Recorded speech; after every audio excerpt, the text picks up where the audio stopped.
May solusyon ba?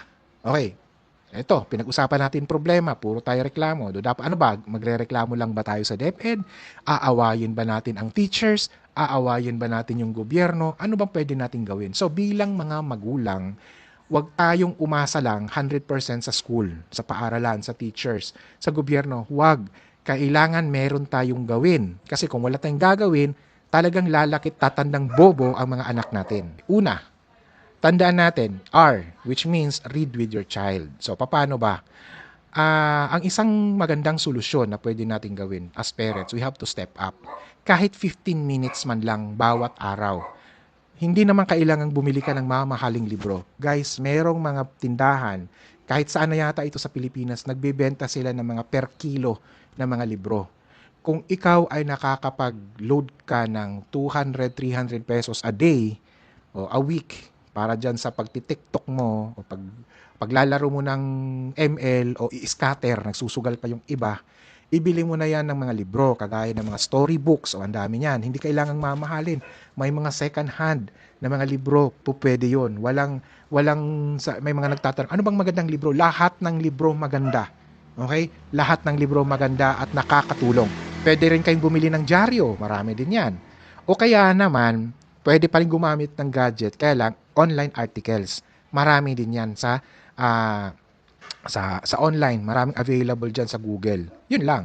Medyo yung boundary mo lang dun sa paggamit ng social media and tawag nito yung mga online platforms for articles, medyo may very thin boundary.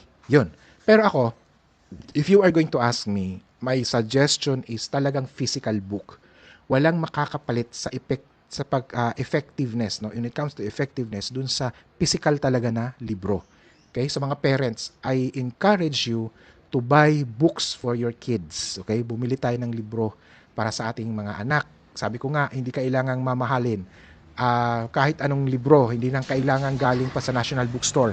As I have said, maraming mga tindahan, even in Metro Manila, even in outside Metro Manila, may mabibili kang mga surplus or mga second hand na mga libro. Okay? So, punta tayo. Number 2. Okay, number 2 naman ay yung engage in conversations. Tayo as parents, we have to be intentional in engaging our children to conversations. Halimbawa, hindi ka lang magtatanong sa anak mo, anak, anong nangyayari? Hindi. Kundi magtanong tayo, bakit kaya nangyari yun? Anak, ano yung opinion mo? Because that will help us create a meaningful conversation. Ibig sabihin, hindi lang answerable by a yes or no. Nasa parents din yan eh. Lalo na guys, pag teenagers na yung anak natin, dito tayo may problema, lalo yan, mga grade 11, grade 10 students, grade 9, grade 8, yan.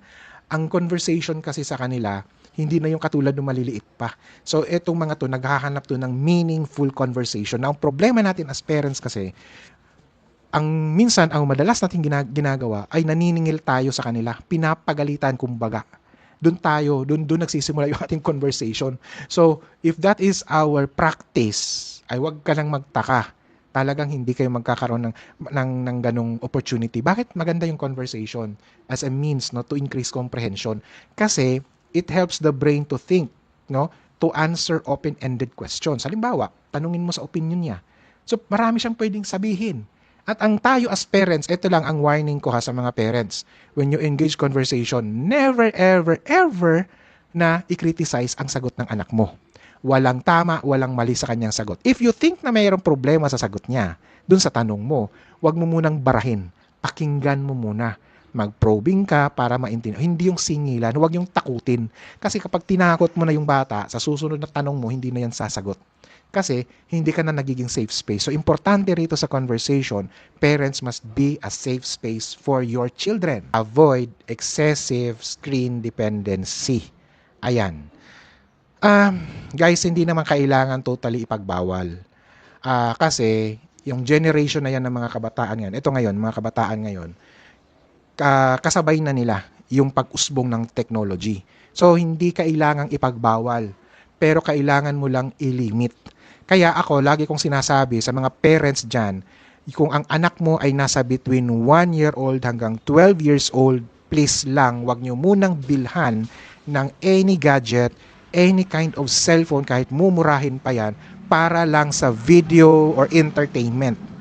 Huwag niyong bigyan para pag ano yun, siya ay magmamay-ari or owning their own gadget. Kasi I'm sure and I'm pretty sure magsisisi kayo pagdating ng panahon. Maaalala nyo ang video na to. Okay? So, kailangan nyo lang bigyan ng limits, boundaries. Paano ba ginagawa yan? Mag-set kayo ng rules. Mahalaga kasi diyan ay yung balanse, yung balance. So, ako for example, let me give you an example sa mga anak ko. I give them time to use gadget. They can watch YouTube videos, they can play games, pero laging merong limits. O pag tapos na, pag limit na yan, pag yan yung time, tapos. Punta na dun sa mga mas mahalaga pang kailangan gawin. Magbasa, mag-aral, o kung ano man yung hobbies na kailangan nilang. Di ba nung nakarang araw, napansin nyo, di ba? Sinare ko sa inyo, may isang hobby na na-discover yung anak ko. No? Sa mga paper crafts, for example. So, may mga ibang bagay na pwedeng gawin maliban dun sa pagsiselfon. Kasi nga, ang problema kasi kapag nagmamay-ari na yung bata ng sarili niyang gadget, ibig sabihin lang, binigyan mo na siya ng total freedom nang wala ng limitasyon. Kasi owned ba yan eh? Owned niya yan eh. Pagmamay-ari niya yan. So, ibig sabihin lang, pwede niyang gawin kung ano ang gusto niyang gawin dun sa material na binigay mo. At dun ka mahihirapan ngayon in establishing balance, in establishing rules. Kaya maraming mga magulang, pagdating ng panahon, nagsisisi o kaya naman nagagalit sa anak nila. Sinisisi nila yung anak nila. At minsan nga may mga kumukontak sa akin, nagtatanong, kaya lagi kong sagot, sino po ba ang bumili? Siya pala bumili ng gadget na yon. O sino ngayon sisisihin mo? Ang bata. Ikaw lang naman ang bumili nun. Kaya for parents who bought o nagbumili kayo ng mga gadget dun sa mga anak ninyo, I advise tanggalin nyo muna. Okay, hindi naman masama yun. Tanggalin nyo yung ownership. Pwedeng humiram, pwedeng gumamit, limited lang. Okay? Kasi pag siya nagmamay-ari niyan, palaging meron kayong konflikto. Yung develop vocabulary daily. So magturo ng mga bagong salita araw-araw, mapa English, mapa Filipino, o yung local language ninyo. Kahit isang salita lang sa isang araw, goods na yon, no? At magandang pag-usapan din ninyo, ano ba ang kahulugan at paano ito ginagamit. Because of this, ito, tandaan lang natin itong ano na to, read. Okay, read. So tandaan niyo yung acronym na yan at yun, makakatulong ito.